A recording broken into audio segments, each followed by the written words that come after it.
Hello dear students, welcome back to our channel science meter 10th। कैसे हो आप सभी? तो आई नो आप सभी आज बहुत ज़्यादा रिलैक्स हो गए, चिल कर रहे होगे क्योंकि ऑब्वियसली आपके मेजर एग्जाम सारे खत्म हो चुके हैं। So first of all congratulations on that thing कि आपके major exams, I know computer का बचा होगा कुछ लोगों का जिन्होंने लिया होगा, so all the best to them. And maths के साथ जनरली सब खत्म हो गया अभी, मतलब मेजर सब्जेक्ट्स।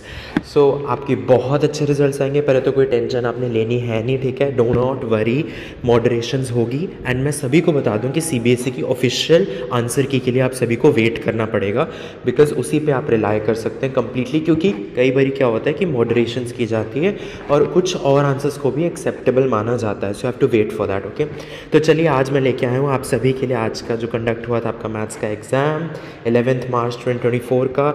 आपका सेट है 30/1/1 के डिटेल सोल्यूशंस। ये मैथमेटिक्स स्टैंडर्ड है। तो आइए चलिए जल्दी से देखते हैं फर्स्ट क्वेश्चन का आंसर। लेकिन उससे पहले request to please like share and subscribe to this channel, because आगे बहुत सारी आंसर कीज आएंगी तो वो आपकी मिस ना हो जाए। तो चलिए शुरू करते हैं सेक्शन ए के साथ। पहला क्वेश्चन का कह रहा है, if the sum of zeros of the polynomial P X equal to 2x/4 minus K root 2x plus 1 is root 2, then the value of K is. तो इसका देखिए सोल्यूशन बहुत ईजी है। सबसे पहले तो मैंने पॉलिनोमियल लिख दिया 2x² minus K root 2x plus 1, right? ये जो हमें गिवन था। और अब हमें कोएफिशिएंट ऑफ x² को हमेशा 1 बनाना होता है whenever we deal with quadratic equations. तो मैं इसको डिवाइड बाय 2 कर दूंगा, तो मेरे पास क्या आ जाएगा, x² minus K root 2/2x plus half.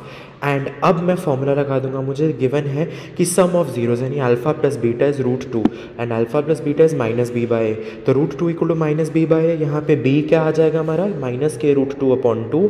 Substitute कीजिए और फिर कंपेयर करेंगे 2 root 2 equal to K root 2, तो हमारा आंसर आ जाएगा 2। So the correct answer is K equal to 2। तो यहाँ पे आपका B option is the right answer. Next, if the probability of a player winning a game is 0.79, तो उसकी probability of losing the same game, we know the sum of probabilities is always equal to 1। तो अगर winning का ये है तो losing का 1 minus 0.79 that is 0.21। तो यहाँ पे जो करेक्ट आंसर हो जाएगा that is option number D, 0.21। Next, if roots of the equations ax² plus bx plus c are real and equal, then which of the following relations is true. Real and equal पे क्या होता है, discriminant 0 हो जाता है, यानी b² minus 4ac equal to 0। तो यानी b² इक्वल टू 4ac, तो यानी ac इक्वल टू b²/4। अब थोड़ा सा मैनिपुलेशन तो कर सकते हो इधर उधर ले जाकर। तो C option is the right answer यहाँ पे। Next, in an A P if the first term a equal to 7 and the term an is 84 and the sum of the first n terms sn equal to 2093/2, then the value of n is. ये भी बहुत simple है यार, फॉर्मूले लगाने आपने, ठीक है? ध्यान से देखिए यहाँ पे जो फॉर्मूला लगेंगे, ए एन का क्या लगेगा, a plus N minus 1 D equal to 84, ठीक है? ए 7 गिवन है, एन माइनस 1 डी को ऐसे ही रहने दो, तो यानी एन माइनस 1 डी की वैल्यू क्या आ जाएगी, 84 माइनस 7 दैट इज 77, करेक्ट? और आपको एस एन गिवन है। एस एन का फॉर्मूला क्या होता है, sum of N terms n/2 into 2a plus N minus 1 D equal to 2093/2। अब n माइनस 1 डी की डायरेक्टली वैल्यू 77, यहाँ से सब्स्टिट्यूट कर दो, दोनों को ऐड करो, सब्ट्रैक्ट करो, n की वैल्यू कितनी आ जाएगी, 23। क्या बात समझ में आती, डिवाइड करना ना आपको, तो 23 आ जाएगी वैल्यू। तो C option is the right answer. Next, if two positive integers p and q can be expressed as p equal to 18a² b4 and q equal to 20a³ b², then a and b are where a and b are prime numbers, okay? Then LCM of p, q is, देखिए ये बहुत ही easy question है। आप इसको elimination से भी कर सकते हो, मतलब जिनको नहीं भी आ रहा कॉन्सेप्ट समझ, एलिमिनेशन से कर लो यार, आपको सारे ऑप्शंस समझ में आ रहे हैं, करेक्ट? तो आप एक एक का एलिमिनेशन लगा लगा के करिए और आपको इजीली आंसर इसका पता लग जाएगा कि इसका आंसर है डी ऑप्शन 180 a³ b4, क्योंकि लोएस्ट कॉमन मल्टीपल होना चाहिए।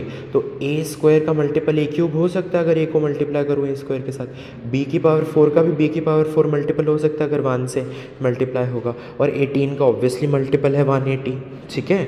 बात समझ में आ रही है? तो डेफिनेटली 180 a³ b4 हो जाएगा इसका आंसर। आगे बढ़ते हैं। AD is a median of triangle ABC with vertices 5, -6, 6, 4 and 0, 0, length AD equals to. अब आप एक ट्राइंगल बनाओ, सबसे पहले ABC, उसके अंदर सारे कोऑर्डिनेट्स लिखो, फिगर बनाया करो ऐसे क्वेश्चंस में। और मीडियन क्या है, AD। What is median, which divides the base into 2 equal halves, यानी D is a mid point. अब मिड पॉइंट फॉर्मूला लगाओ आप, 6 + 0 डिवाइडेड बाई 2, इसका कोऑर्डिनेट एक्स कोऑर्डिनेट आ जाएगा 3, 4 + 0 डिवाइड बाई 2, 2 आ जाएगा वाई कोऑर्डिनेट 3, 2 यानी एक्स वाई हमें इसके पेयर मिल गया। अब इसके अंदर डिस्टेंस फार्मूला लगा दो, 5 - 3 का होल स्क्वायर प्लस -6 - 2 का होल स्क्वायर यानी अंडर द रूट ऑफ 4 + 64 यानी √68। यहाँ इसको 2√17 भी कह सकते हो, खैर √68 आपके ऑप्शन में था, so the correct answer is option number A. चलिए आगे बढ़ते हैं। Secant theta minus tan theta equal to m, then the value of secant theta plus tan theta. बहुत ईजी है यार, आपको आइडेंटिटी यूज़ करनी है। Secant square theta minus tan square theta equal to 1, यानी आप इसमें a + b × a - b लगा सकते हो। Secant theta plus tan theta into secant theta minus tan theta, secant theta plus tan theta m given है, sorry secant theta minus tan theta m given है, तो secant theta plus tan theta क्या हो जाएगा 1/m। ठीक है, तो यहाँ पे ऑप्शन आपका करेक्ट हो जाएगा C option. Next, from the data 1, 4, 7, 9, 16, 21, 25 if all the even numbers are removed then the probability of getting at random a prime number. Even numbers कौन से हो गए, 4 हो गया, 16 हो गया, इसको रिमूव कर दो, बची कितनी observation 1, 7, 9, 21, 25। So definitely total number of observation is 5, तो डिनोमिनेटर में 5 आएगा। अब आपको प्राइम नंबर्स निकालने, प्राइम नंबर्स क्या होंगे, is 1 a prime number? No, 1 is neither prime nor composite, ये हम रूल पढ़ते आ रहे हैं हमेशा से। सो 1 को आप नहीं कंसिडर करेंगे, सिर्फ एक ही प्राइम नंबर मुझे दिख रहे हैं यहाँ पे 7, तो यानी 1/5, B option is the right answer. तो जिन्होंने एक ही उनका ऑब्वियसली गलत है। आगे बढ़ते हैं। For some data x1, x2, xn तक with respective frequencies f1, f2 the value of sigma fi xi minus x bar is equals to, देखिए बहुत ईजी है क्वेश्चन, आपको x बार की जगह फॉर्मूला डालना है। x बार का फॉर्मूला क्या होता है, sigma fi xi upon sigma fi।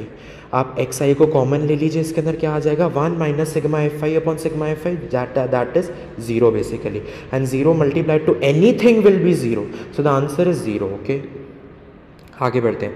The zeros of a polynomial x square plus P x plus Q are twice the zeros of the polynomial 4x square minus 5x plus minus 6, the value of p is okay.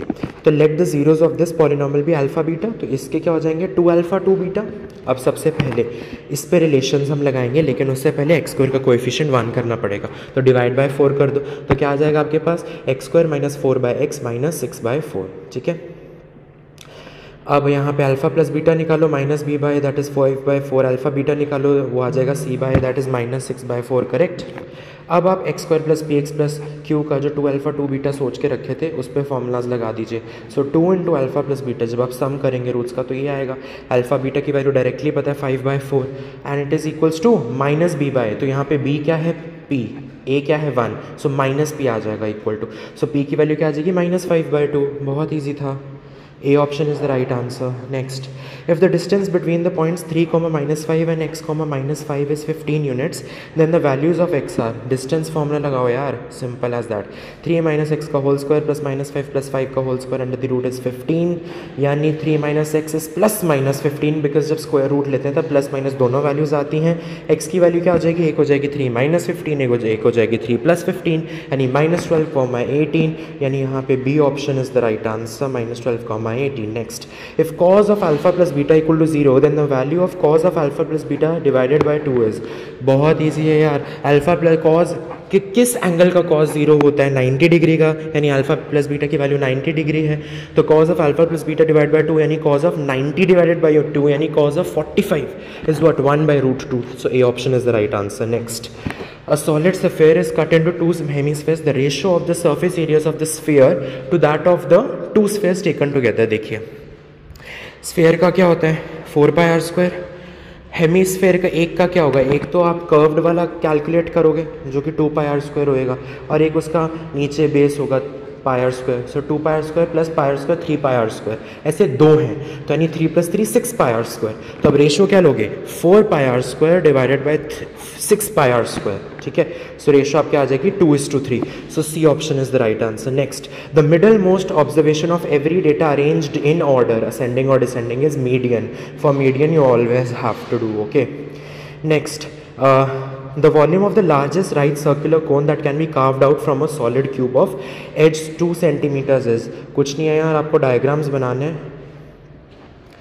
Diagram बनाइए, तो आप जब fit करेंगे उस कोन को तो उसके base का डायमीटर कितना आ जाएगा 2 के बराबर, हाइट आ जाएगी 2 के बराबर, फॉर्मूला लगा दो πr² h/3, एच को 2 डालोगे, आर को 1 डालोगे, तो 2/3 पाई क्यूबिक सेंटीमीटर्स आ जाएगा आपका आंसर, यानी D option is the right answer. Next, 2 dice are rolled together, the probability of getting sum of numbers on the 2 dice as 2, 3 और 4।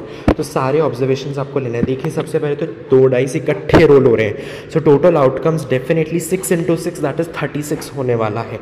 सो डिनोमिनेटर में तो 36 है, डी ऑप्शन वैसे ही कैंसिल।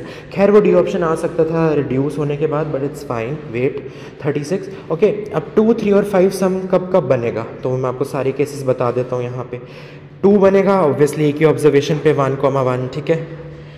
3 बनेगा 1,2, 2,1 पे, और 5 बनेगा इन 4 ऑब्जर्वेशंस पे 1,4, 2/3, 2,3, 3,2 एंड 4,1। तो टोटल ऑब्जर्वेशंस कितनी होगी, 1, 2, 3, 4, 5, 6, 7, 7/36 is the right answer, A option. Next, the center of a circle is at 2,0. If one of the diameter is at 6,0, the other end of the diameter is at, बहुत easy है, diagram बनाओ अपने आप answer पाओ। 2,0 centre है, अगर एक 6,0 पे दूसरा एंड को लेटेस्ट से x, y, वी नो जो सेंटर होता है वो ऑब्वियसली मिडल पॉइंट होता है, तो मिड पॉइंट फॉर्मूला लगा दो यार। x + 6/2 इज 2, तो x आ जाएगा -2, y + 0 divided by 2 is equal to 0, so y आ जाएगा 0, सो पॉइंट हो जाएगा हमारा x, y कितना हो जाएगा -2,0।